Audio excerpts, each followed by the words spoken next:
the last two PowerPoints we just did, the cytokines and the complement, but I'm going to pull some basic questions like NHC molecules, and we'll do a review. What's today? Wednesday? We'll do a review tomorrow.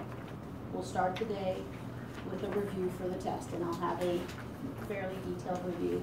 But basically, I want to write the review after I write the test. How's that? It makes it a little easier. But a lot of the questions that were missed consistently on this test came from one or two pieces. So I'll pull those pieces back out, put them on Friday's test again, and then we'll do complement and we'll do the cytokines. But I think that's all I'm going to put on Friday's test. Just to clarify, agglutination, precipitation, has 3. None of those, yeah. Because then next Wednesday, what we'll do is we'll have a test over test methodologies. Remember I told you we kind of split serology into 3 kind of pieces. We talk about the immune system, we talk about test methodologies, and then we talk about disease states. So I think it kind of makes sense to keep it together. We'll do a part 2 of the immune system on Friday, and then we'll do test methodologies on Wednesday.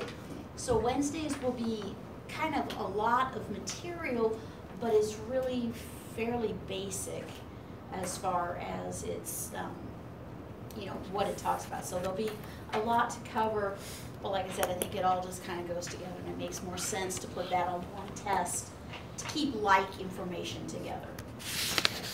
It's like having an English test with 2 math questions on it. Just not in that mindset. So we'll split that out just a little bit to help it out. So the stuff from today is going to go on next week's test. Okay. I want to go over a couple of things before we actually hit agglutination. I probably am going to rearrange just a little bit next year, because I think I want to talk about serology testing in general for a couple of things, and then we'll move on to the individual methodologies. Basically, any kind of serology testing, and you're going to want to take notes because I don't have this written down anywhere. Basically, we're going to talk about serology testing. I'll keep my notes so that I can spell it. Okay. Serology testing consists of antigens, antibodies, and a visualization or measurement of some sort. Okay? So basically, every serology test, regardless of what we're testing for or what we're testing with, is going to have these 3 basic parts. You've got your antigens, you've got your antibodies, and then you've got some way of measuring that reaction. Okay. We fall into 2 groups: qualitative and quantitative. And then we're going to hedge our bets with a semi-quantitative. Quantitative. Yeah, spelling is not my big thing here. And if you can't read or my spelling is really atrocious, please speak up. I'm more than happy to drag in. Semi-quantitative would be +1, +2, +3. We're going to get to that. I'm going to define them now. Qualitative means yes, no. You got it, you don't. Now, it may mean you got it in a significant quantity or don't, but it means you got it or you don't. It's going to be reported as positive or negative, or reactive, non-reactive. What's the difference between those? What's the difference between positive and negative and reactive and non-reactive? Reactive and non-reactive you have, regardless. It's just not reactive, huh? Sort of. No. I forgot. Legally binding, wishy-washy. Okay. Positive, negative means I'm saying you have this disease, you don't have this disease. The test is positive, the test is not positive. Reactive, non-reactive means that if I say it's reactive, you have it. Okay, happy hunky-dory. If I say it's non-reactive, that's not saying you're negative. It's just saying you're not reacting with my test. Okay? The difference is, and this came up huge in the late 80s and early 90s, is all of the people who had HIV who came up negative on the test because they hadn't seroconverted. So there were people who had HIV for many years before they tested positive. Now then when we got better testing for it, where we could do molecular diagnostics and other things, but they would be clear, and then without any further exposures, then they would come up positive, and they're like, well, wait a minute, I tested negative. This is before we realized the latency period that you get with HIV and with other diseases as well.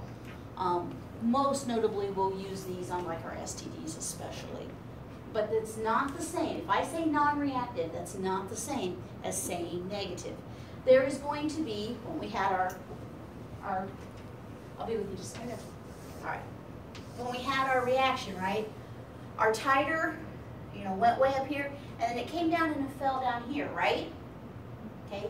This is some level of antibody present. What if my test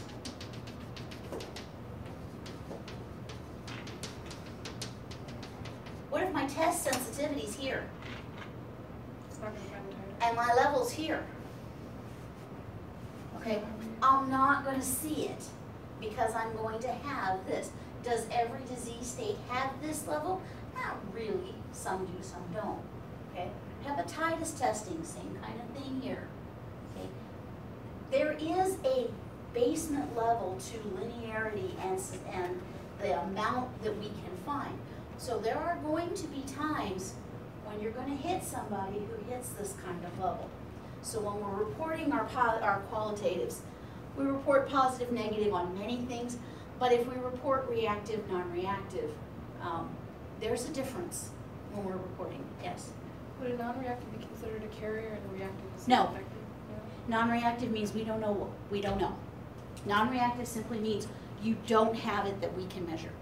You could be a carrier, maybe, maybe not, but we'll talk more about that with hepatitis. That does not mean, because you could be totally not infected, that's why you're non-reactive. You could be not infected, not infective, but non-reactive, you just haven't developed enough of the disease for us to measure it. Yes? So do they have a test now before it reaches that stage for HIV? But there are still gaps.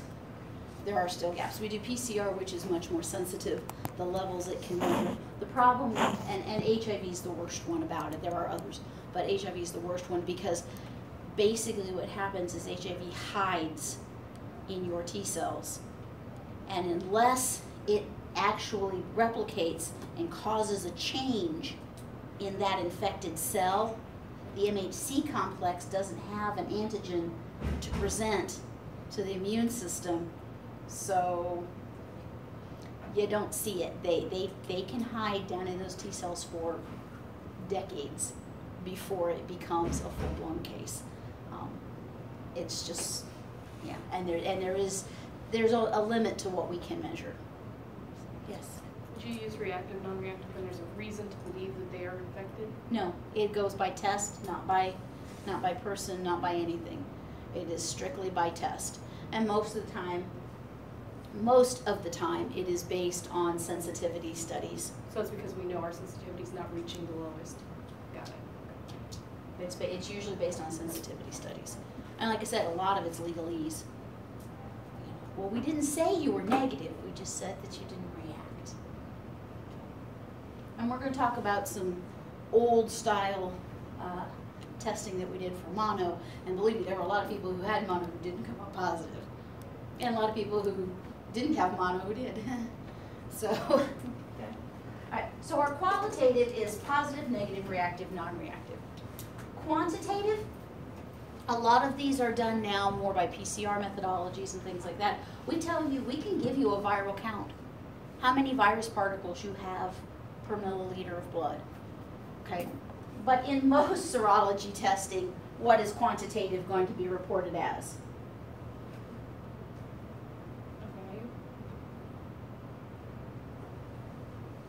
Okay. Titer.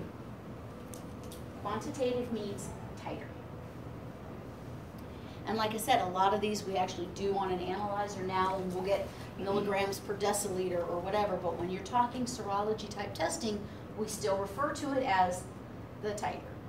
So for those of you who couldn't get to your shot records, or for those of us who couldn't get to our shot records, you have your titers done. It reports out as a value, milligrams per microliter, but it's still referred to as a titer. Semi-quantitative is that kind of 1 to 2, 1 to 4, 1 to 8. Okay. Low, moderate, high, some, few. Okay. So semi-quantitative means, you know, we're not going to give you an exact value, but we'll tell you whether it's really bad or just a little bit.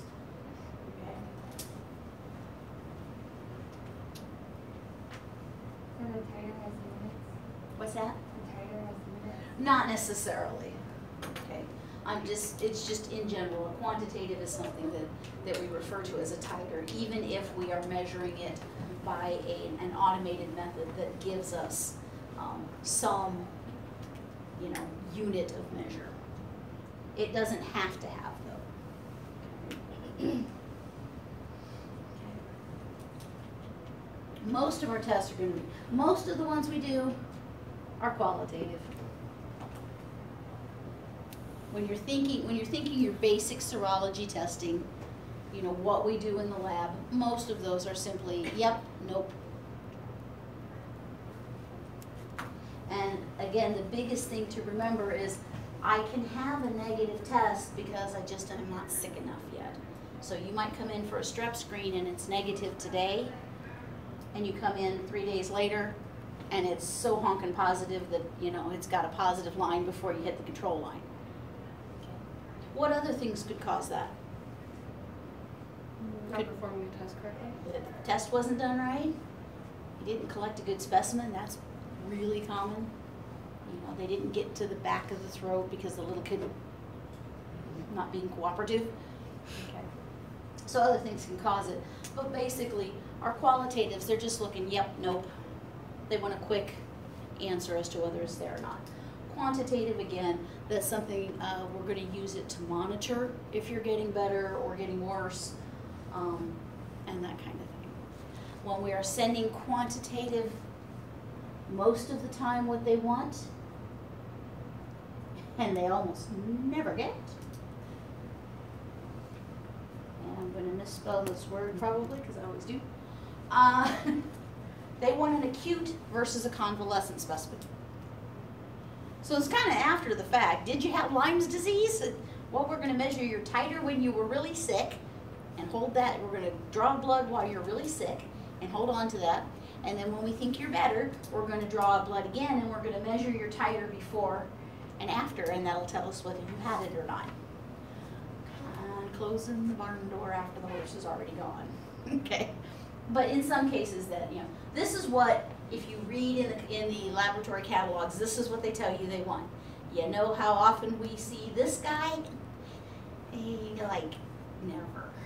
Okay. Let's see what else. Okay. All right. Types of serology tests. Direct. Indirect. Competitive. I can have a competitive direct, a competitive indirect. Okay, but these are 3 terms I want you to understand. Direct. Antigen plus antibody. You said direct, right? Yep. See, thank you. Antigen plus antibody plus measure equal answer. Or antibody plus antigen plus measure equal answer. Okay? I got one antigen, I got one antibody, I put them together with something so I can measure them, and I'm done. But that's the type of testing we've done so far, right? Okay. Now, where does the antigen come from? Where does the antibody come from? And I was looking through the standards for serology testing, and I do have to have you know what comes from the kit and what comes from the patient. Okay, so that is something we'll have to know, and I'll list the tests that will be on. But like when we did, so let's go to our mono test. Where was the antibody? In the kit? Patient. What am I looking for? I'm looking for mono antibodies, so it's going to be in the patient. Okay. When we did RF, where was the antibody? Well, that was in the kit. That was in the kit because we're looking for the antigen in the patient. Okay. Those are simple, simple, simple. Okay. We're going to skip indirect because I need a bigger piece of paper for that one. Competitive.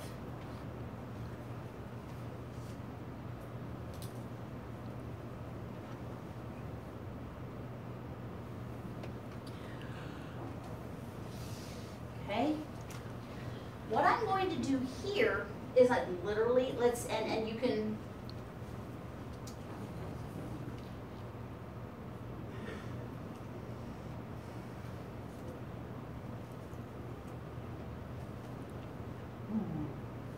all right. What I have here is I'm going to have a limited number of binding sites, right? I have so many spots that an antigen can hook to. I have so many spots that an antibody can hook to. Okay. I can only hook up a certain amount. So what I do, and I frequently will tag this kit antigen or this kit antibody, that'll be part of my measuring system.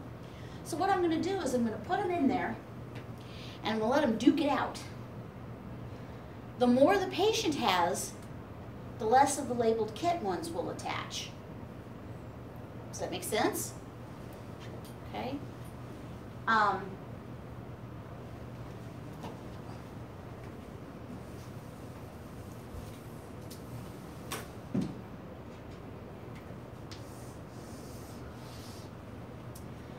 This is my microtiter well, or my attached slide, or my bead, or whatever the heck I've got. Okay? And I've got my lovely little antigens on here, okay? In this case, I'm going to be looking for an antibody. So I put in the patient's serum, and in the patient's serum are my little antibodies, okay? Then I'm also going to put in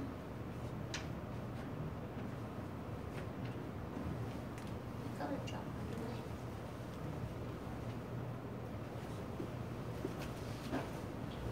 All right. I'm also going to put in here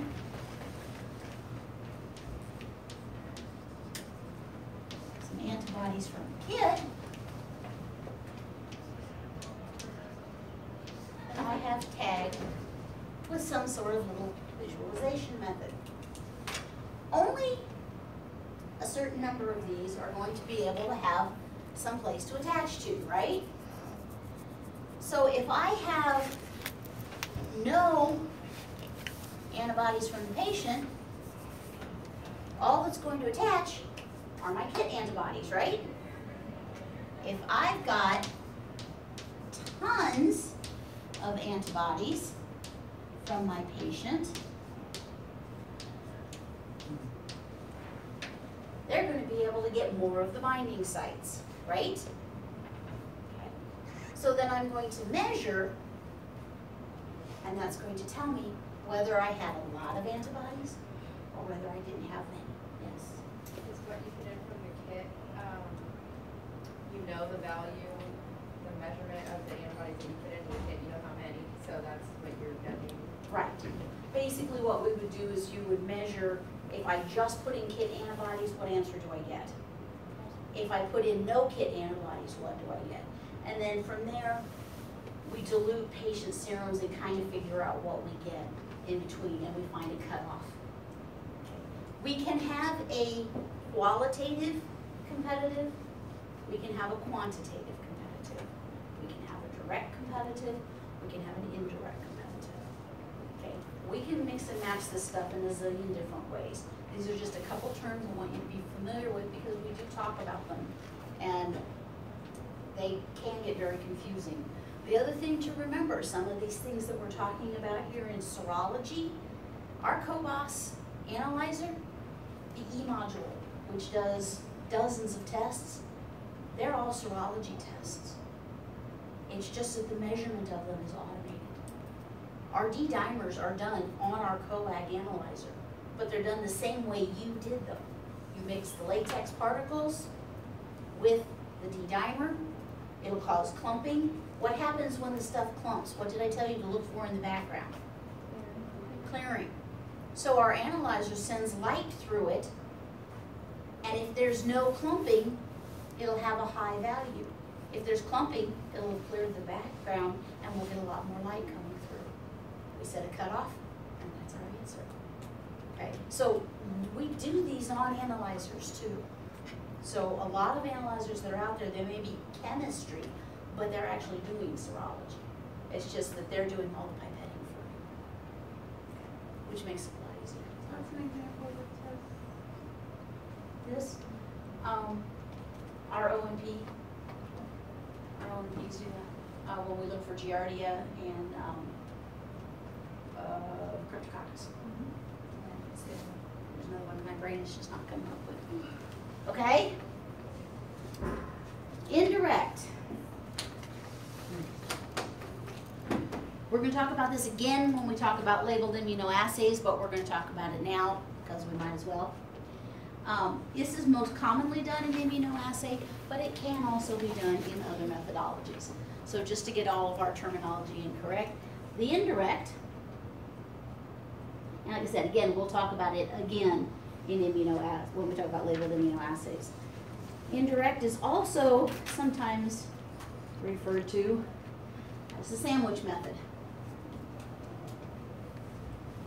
And when I trained on the COBOS, the first thing on the training checklist was somebody describe or explain the sandwich method of functionality for the COBOS, and so I did, because my trainer couldn't. All right, in an indirect, we have a solid phase. This could be a slide, this could be a microtiter well, this could be a latex particle, but we have a phase of some sort. And keep in mind, if I have an antigen, we can always reverse it and put the antibody on here and the antigen. Okay. So here are my antigens. Okay.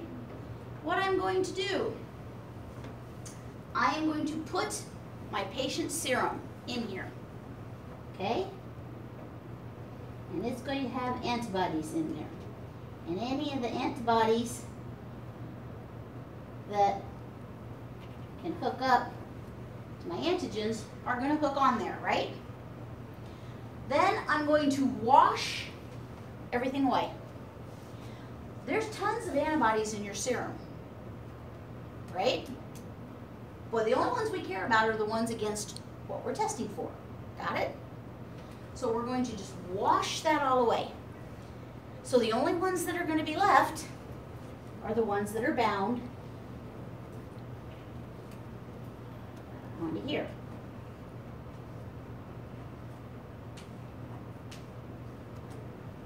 Okay? And now I'm just going to blow the lines. We have an antibody that we created against human antibodies.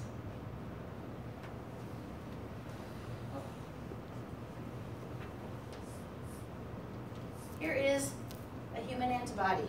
What is this? Constant. My FC portion. If I take my FC portion, whack it off of there, throw it in my vat with my hybridoma cells, I've just thrown a protein in amongst my B cells. What's it going to do?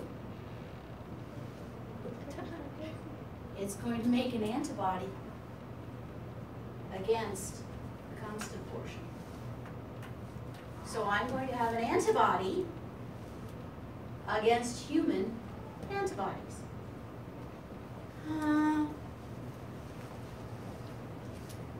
It's also known, again, I got too many O's, as Coombs syrup. Welcome to blood bank. Both. It's yes, that's where direct and indirect Coombs come from, and I'm gonna let Barbie go over that with you. Y'all are gonna be confused enough now. All right. But I can take that antibody against human antibodies, right? And I can tag it.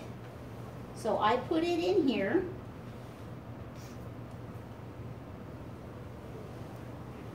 And I've got my tagged antibody. If I have these here, these lovely little things are going to come down, and they're going to attach there. So then I wash everything away, or sometimes I wash away, sometimes I don't. So what I wind up with is an antigen, antibody,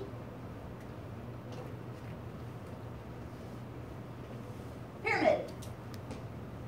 Then I measure for this, whatever I've attached it to. Again, it can be latex particles, can be fluorescent dye, can be an enzyme dye. Okay. We are going to go over this again when we hit latex amino acids. Okay. Yes. Sorry, what are you looking for? I am To looking measure? for this. Now, I am the looking- measurement of the antibodies for those antibodies. Right.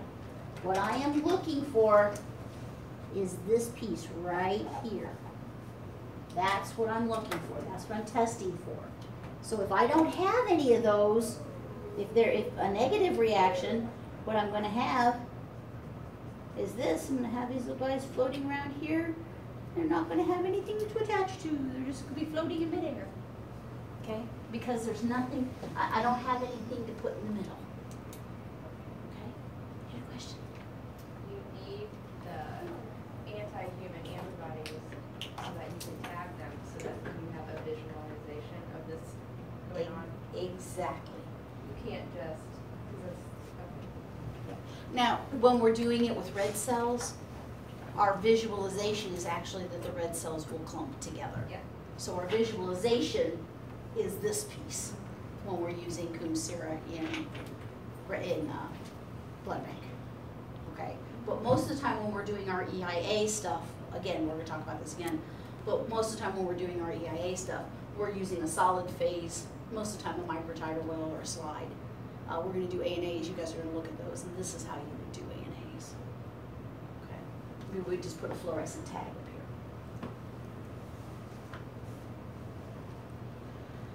here. Okay.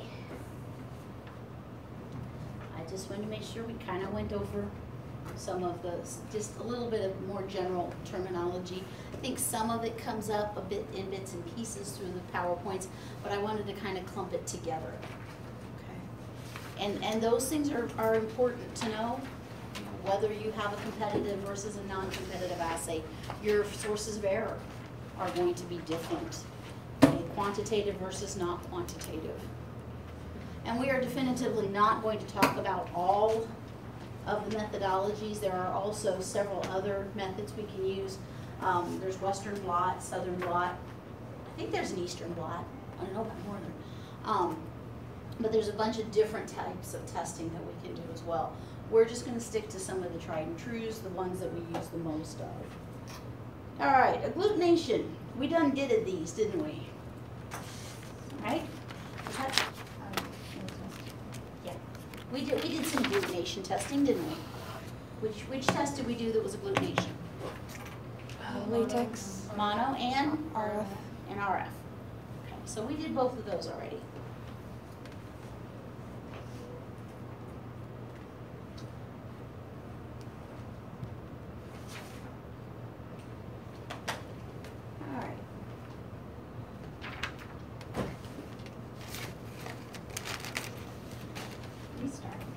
started this one. Are you guys good with this part? You got this part, everything clumps together, that's nice, all happy to be Dory. Yes? You give us our tests, our first test back before our next. Yeah, I'm gonna give them back to you after lunch, because while you're gone at lunch, I have to record the grades. But I thought you'd want me to, like, give you points for them, maybe. Better than a 0. Yeah, no, I just have to record the grades. Sensitization, the antibodies bind to single antigenic epitopes. These reactions are reversible. Our lattice formation, okay, they form up. This is an IgM molecule. Hang on just a second. Okay. This is, these cross links between the carrier particles is what forms the agglutination. Okay. We talked about reducing the electronic charge to make them come closer together. We talked about Lis. Okay. Here's our other way around.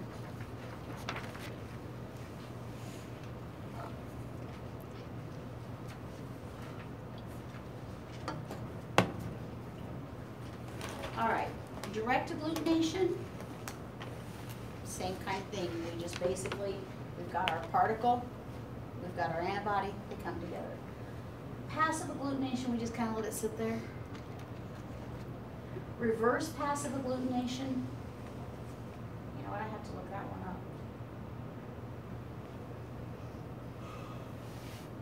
I have to look that one up. I haven't done that one in so long. Isn't that an oxymoron? Huh? Isn't that an oxymoron? No, it's not. Maybe that's what There's a your slide on it. negative is the. Is there a slide on it? Yeah, Okay. it says in. Oh, okay, so we go, they go more in depth. All right. All right. Okay. So direct agglutination, febrile agglutination, the Weidel test and the Wheel Felix. That's lovely. These are like antique tests that nobody does anymore. But they basically, what we do with them, we put them on a tray, and they're not like serial dilutions. Like the first one's a 1 to 4, and then a 1 to 11, and they're really weird. And if they are on your boards and you miss it, sorry, that's the one I didn't go over well enough. Pretty much all they would ever ask, Wheels Felix and Proteus, as long as you remember those two go together, that's about all you're ever going to see on the tests with them. Serology is rapidly being overtaken by what? I heard it, but not loud. No. Molecular diagnostics. A lot of our serology test is being booted for molecular diagnostics. Why? It's much more specific. And it's more sciencey, and everybody likes more sciences. No, it's more specific. All right. Passive is indirect agglutination. These are particles that are coated with antigens not normally found on their surface.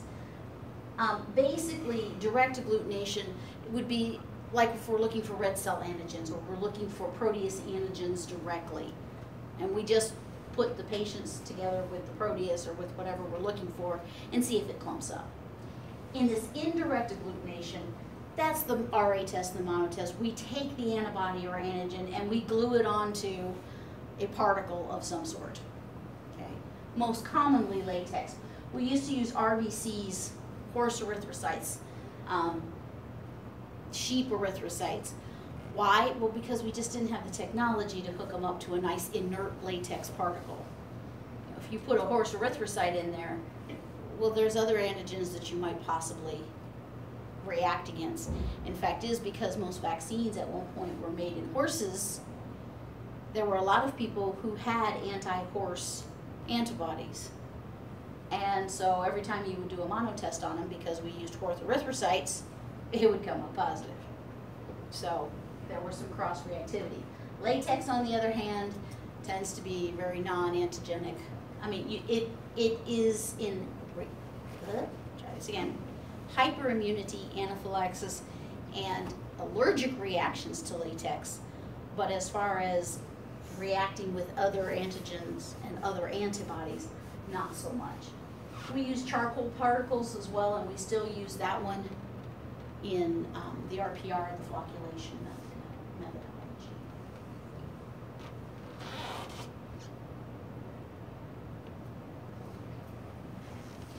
Oh, okay, I remember. The inert carrier particles are attached to the kit antibody instead of the kit antigen. It's basically just, instead of using an antigen on the latex, we're using the antibody. Okay. It can be used when the patient's serum may have the antigen and the kit antibody is attached to the latex or other inert particle. It's just that we're using antibody instead of antigen.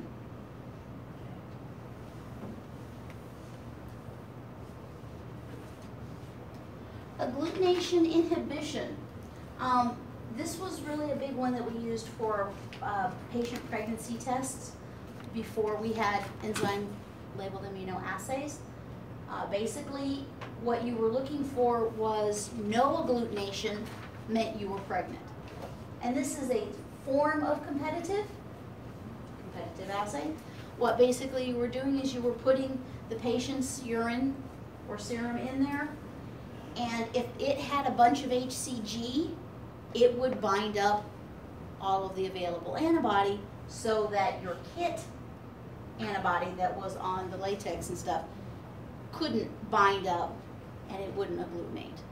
Okay? So in this one, agglutination is negative. Does that make sense? Is that like a competitive testing you just talked It is a about? competitive test, yeah. And what happens here is it's competitive, and if you don't have agglutination, the patient's HCG antibody binds up all the kit antibody. Okay. If there is agglutination, there wasn't enough HCG from the patient, so the kit antibody can hook up to the antigen and cause the agglutination. Does that make sense? Yes. So when the rabbit died, it's because clots The were rabbit forming? always died. Always? Yeah. They cut it open a little bit, but. Oh, but it was, they were looking for clotting. No, Or they would inject it into the rabbit or the frog and look for a change in their ovaries. Okay. Yeah, the rabbit always died. Coagulation system. This is a test system that uses bacteria as an inert particle. Most commonly it uses Staph aureus, and this is a coagulase test, and truthfully about the only place we see it anymore. You will see this in microbiology, because we'll do a coagulase test real quickly to see if it's staph or if it's strep. But this staph particles are more stable than latex particles, but it's really hard to see the agglutination reactions. Okay. So what you're looking for is it's less of an agglutination and more of just kind of a snotty glob. Okay, so it looks more like a fibrin clot than it looks like an actual agglutinin. And we don't use it much anymore, again, just because, you know, using bacteria has just kind of been deemed to be a little bit problem. Okay. But it is used in micro sometimes still, just because you have to differentiate out between between species that might be present.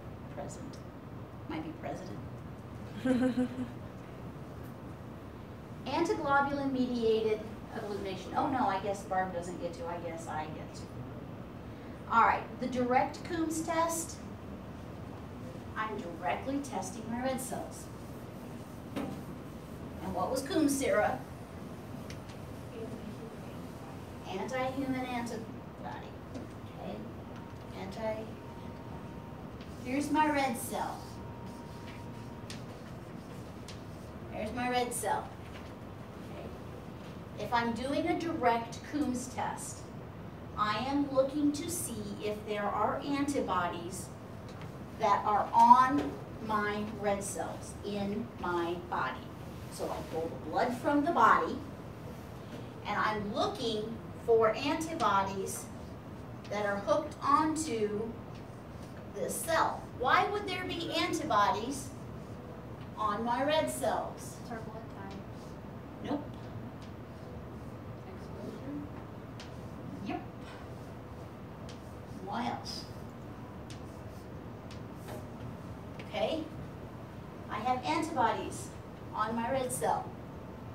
I'm going to do is I'm going to take my Coombs sera. I'm just going to put a big C on it for Coombs, okay? And I'm going to put it in here. If I have antibodies on my red cells, my Coombs sera is going to attach. I've got another red cell over here. I drew those too far apart. We'll put the other red cell here. I got a microsite, okay?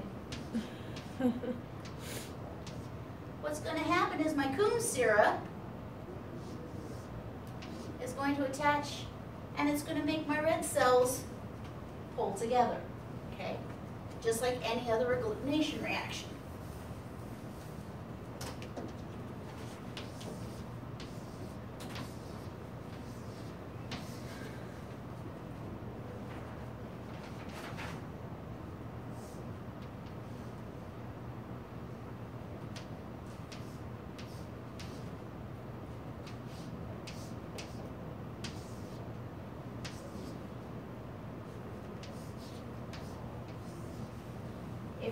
If my antibodies are attaching to more than one red cell, it's going to make my red cells come close together, right?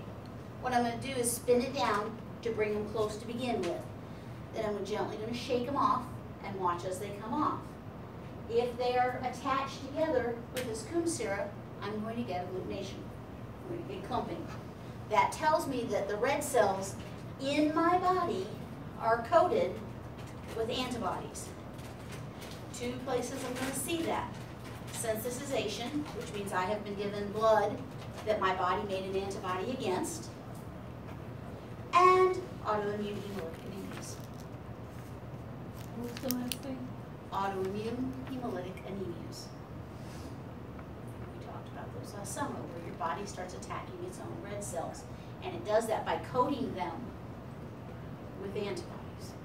So I'm testing directly.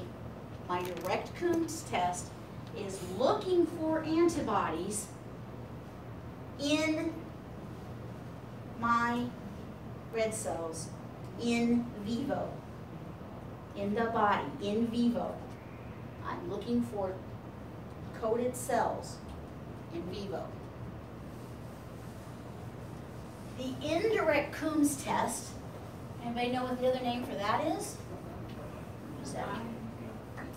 IAT, that's nice. That's not another name, that's just the abbreviation. Nope. Indirect antiglobulin test? Oh yeah, that's what it is, indirect antiglobulin test. This is also known as an antibody screen. So type in screen. This is the screen. This is an indirect method. Remember, we just talked about indirect methods. I have my lovely little red cells, okay? These are type O red cells. Why? Because we don't react with type O cells, okay? All blood types are compatible with type O. If I put type A cells in there, every O person is going to blow up. It's not going to do much good. So I use type O cells. There are other antigens. We talked about this before, right? Kells, JKA, JKB, Duffy A, Duffy B, EC, Lewis, Lutheran, Colton, Diego, I don't know, bazillions of them. So what we've done is we've taken these red cells and we've typed them for all of this stuff. So we know exactly what is on this red cell. I'm going to use one antigen because it makes it easier, but please keep in mind there are dozens of antigens on this cell, okay? We're going to use Kell just because it's easy. I know that these cells have a Kell antigen on them, okay? And then I'm going to use another set of cells that don't have a Kell antigen on them.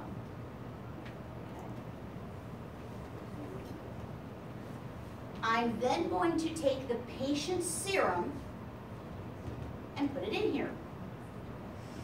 I'm gonna take the patient's serum and put it in here. Okay, with me so far? Totally not confused yet. If my patient has an anti-Kel antibody, let's say that this guy got a transfusion and he made a Kel antibody.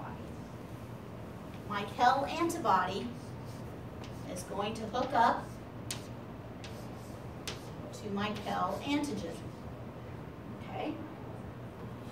But I don't have a Kel over here for it to hook to, right? So far so good? Then I'm going to wash away the excess patient plasma, which means any other antibodies that might be hanging around in there are now gone, right? Smiling up. Then I'm going to put my Coombs in here. Okay. On this one,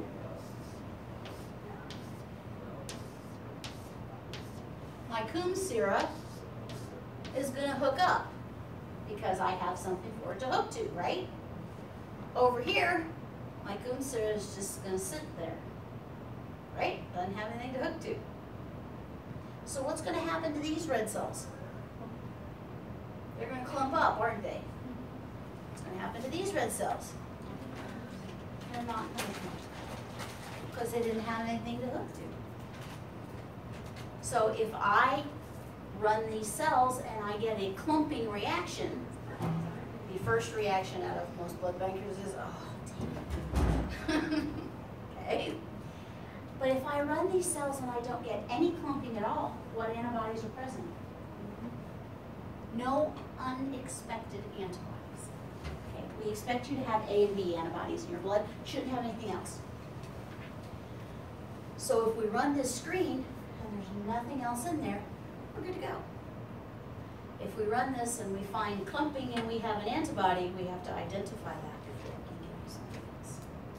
But the difference here is in the direct, we're looking in vivo. We're looking for something that's being coded to the red cells in your body. In this one, we're looking in vivo, or in glass, and we're purposely putting something in here that you could hook onto. So this antibody is not hooked to anything in your bloodstream. It's just going to hook up to things that have a Kel in them. Make sense? And I could do this with multiple antibodies. Okay? So let's say that, you know, this one doesn't have a Kel. We'll give it an M because I like that antibody. Okay. What happens if I got one of these ones too?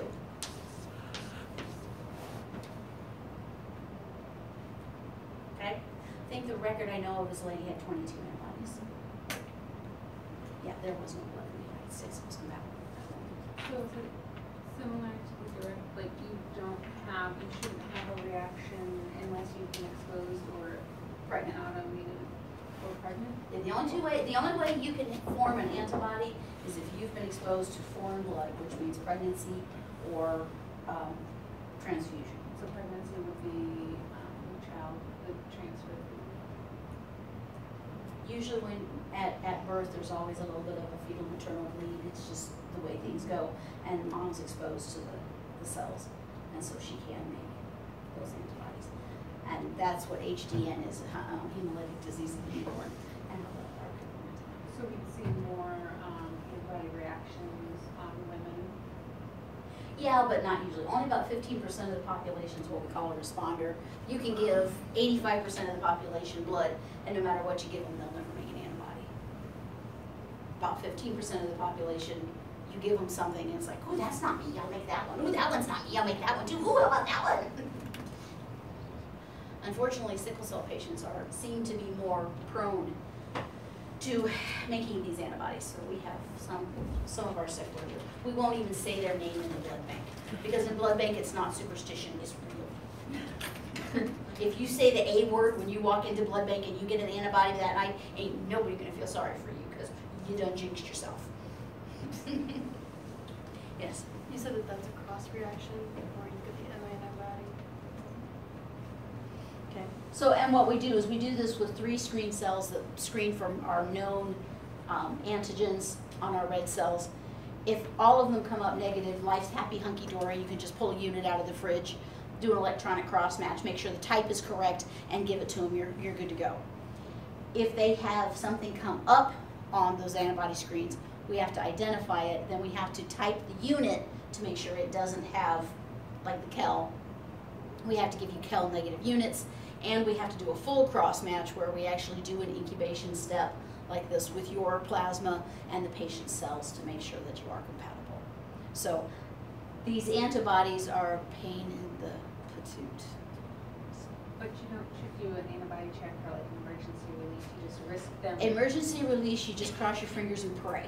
And you just risk them getting an antibody to whatever was in that. Emergency, okay, the problem isn't to them making an antibody. If I give you a KEL unit right now and you make an antibody to it, you should be just fine. By the time those KEL cells are gone, you're okay. It's the next one we give you that's a problem.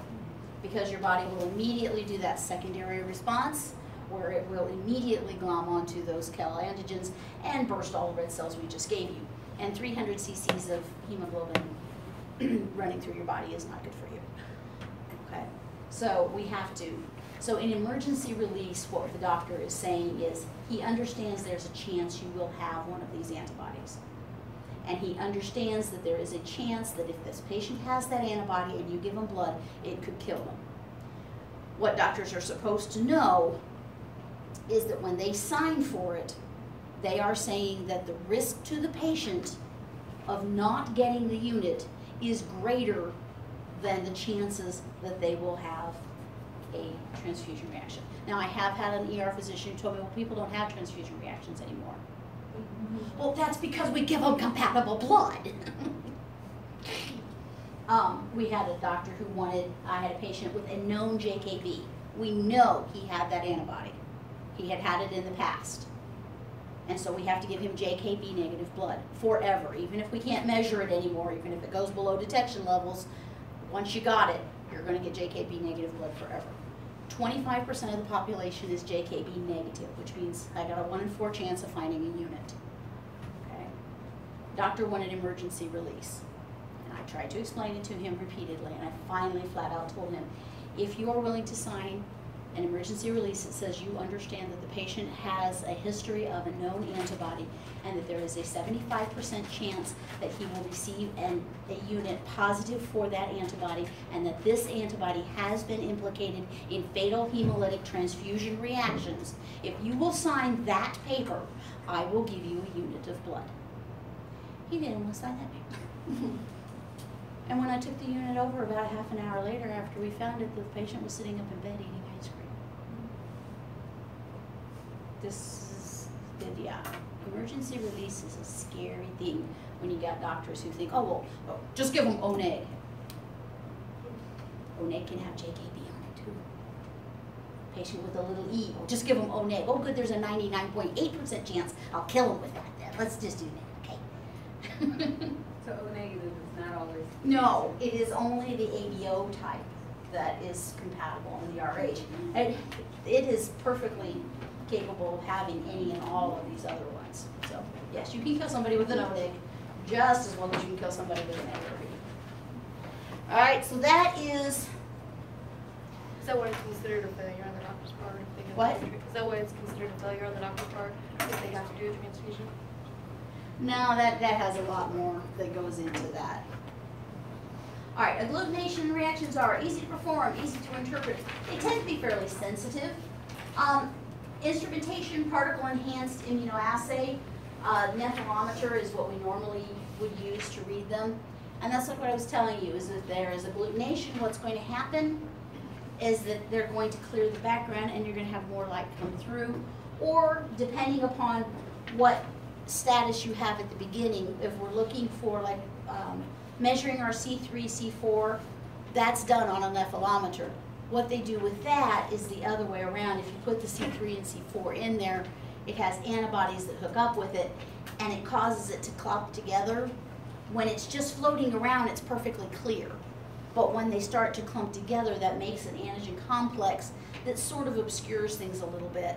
And so as it starts to obscure more and more, it means it's positive. So the methylometer reads the light coming through. And we talked about serial diluting, and endpoint is established. Quality control and QA. It's very important for all of this stuff, for every serology test, and I will tell you, these are the ones that get missed as expired most often, is our serology testing kits. If you have a test you don't do very often, it's not uncommon to find the kit got expired. Number one, make sure you store the kits and reagents at proper temperature. That should go with any kind of reagent, right? And some kits, many kits, since they have to come to room temp before you test them, testing with a cold kit will give you false answers. Sometimes false negatives, sometimes false positives. So you have to let them come to room temp, and sometimes that takes a long while, okay? So a lot of our test kits these days, you can pull out of, they're good in the refrigerator for 6 months. Once you pull them out of the refrigerator, they have an open expiration of 30 days. So you can leave them at room temp for 30 days. That's the one that we miss, okay? So if I have a kit, I store them in the refrigerator till I'm ready to be using that one, pull it out, write an open date on it, which is something you guys really need to get used to doing with everything you open. Always write the open date on it. And if it has a revised expiration, you're gonna write the revised expiration date on it. Okay, and there's a lot of things that we use at the lab that do that. So it's like it stays in the fridge, it's great in there forever, then when you pull it out, it has 30 days from then.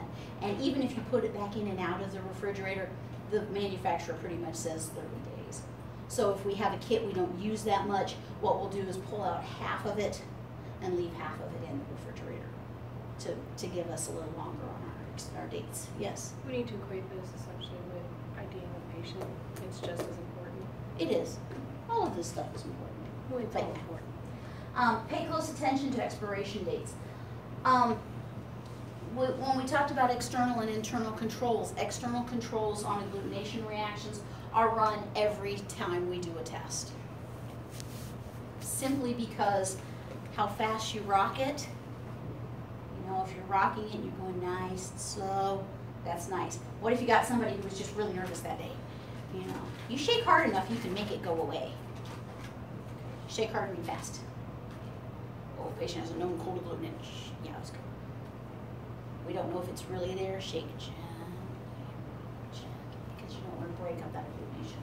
So because things you can do will affect positive and negative reactions, you need to run a positive and negative control with each test card. Timing is critical. If it says 3 minutes, 3 minutes, not 3.5 minutes. Okay, those of you who had the mono test where the QC didn't work, what'd you find out if you rocked it for 5? It started to clump up if you went for 5. Sometimes this stuff will start to clump up if you just rock it, even if it's negative. So timing is essential. Make sure you follow the test procedures exactly. Okay, that should be just a duh, no matter what test you're doing if you don't do it right.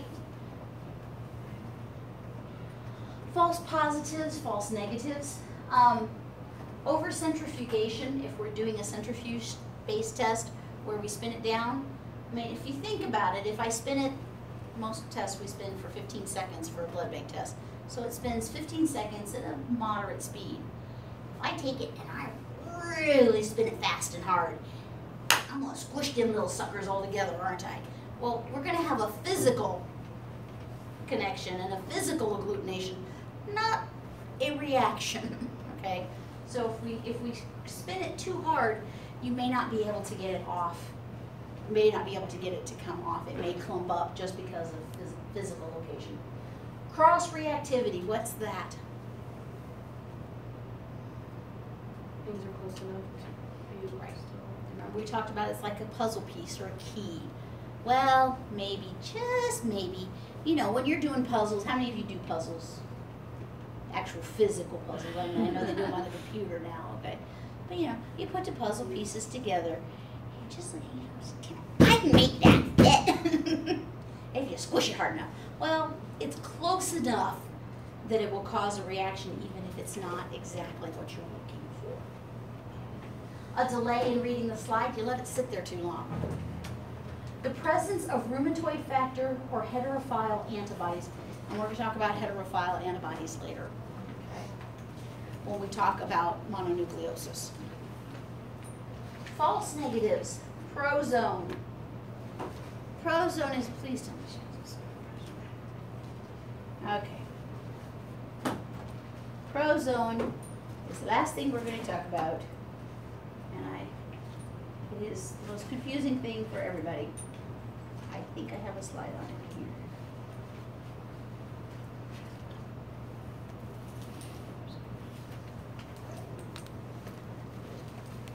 Nope, I don't have prozone. Okay. Literally back to the drawing board.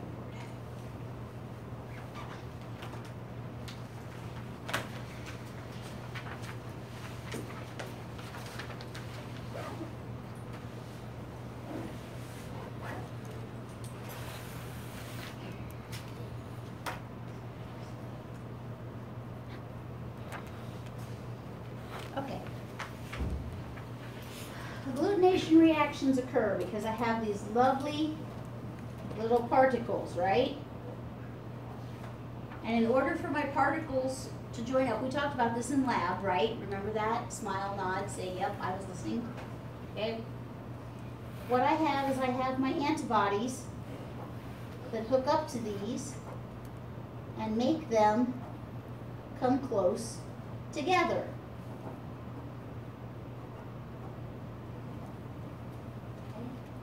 I get this lattice formation. These are a bunch of IgG molecules, not just one big IgM. Okay? So it makes these things physically come close together because this guy, in order to reach both of them, they have to be right here. I can't have one here and one way over there. Physically, my antibody won't stretch. Okay? What happens in prozone, and what test did I tell you this happens in fairly frequently? Well, we only did 2 of them, so which one was it? Mono. RF. RF. Thank you for committing. In prozone, what happens? I have so much antibody, they don't have to share. And since they don't have to share, my reaction looks negative. Prozone is when the amount or the titer of antibody present overwhelms the test system. Prozone is when the titer or amount of antibody present overwhelms the test system. It gives me a false negative. Is that why in the agglutination for the RF, you had to read all the tubes as opposed to just calling it negative at the one?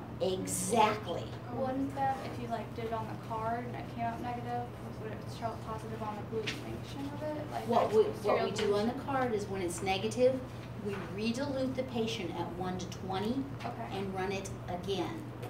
And it is not uncommon to see it negative at 1 to 1 and positive at 1 to 20. What if it's negative at 1 to 20 still? Then we call it negative. You say when the titer or antibody present will overwhelm the. Test system. When it overwhelms the test system. When the amount is so high, there is so much that it is such a strong case that you have such a massive titer that the number of antibodies present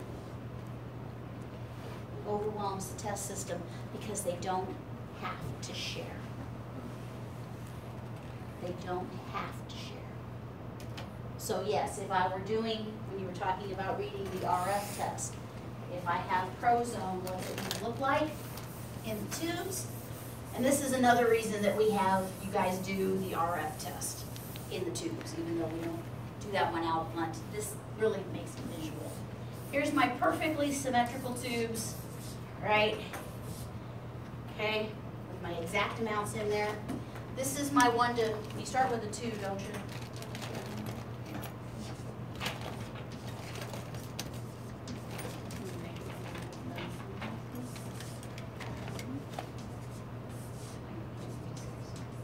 Okay.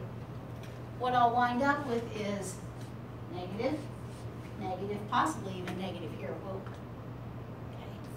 And then all of a sudden, I turn positive. This is prozone. This is prozone. And when I'm doing RF especially, now prozone can be in any test, it's just that RF is the most common one. I've even seen it go this far. Okay, which is why we do a 1 to 20 when we do the card. Usually a 1 to 20, there's not going to be but the very, very, very rare case where that comes back negative. And our confirmation test will pop that positive. This is one, again, it's also not only analyzed these days. Okay, so this is what prozone looks like. You get negative, negative, you get negative reactions, and then it turns positive. I've actually seen a prozone D-dimer before. That was freaky. DIC. Not healthy. DIC. Okay. So that's what prozone is. Okay? Smile. I think it's lunch. I will finish grading your tests and get the test results in.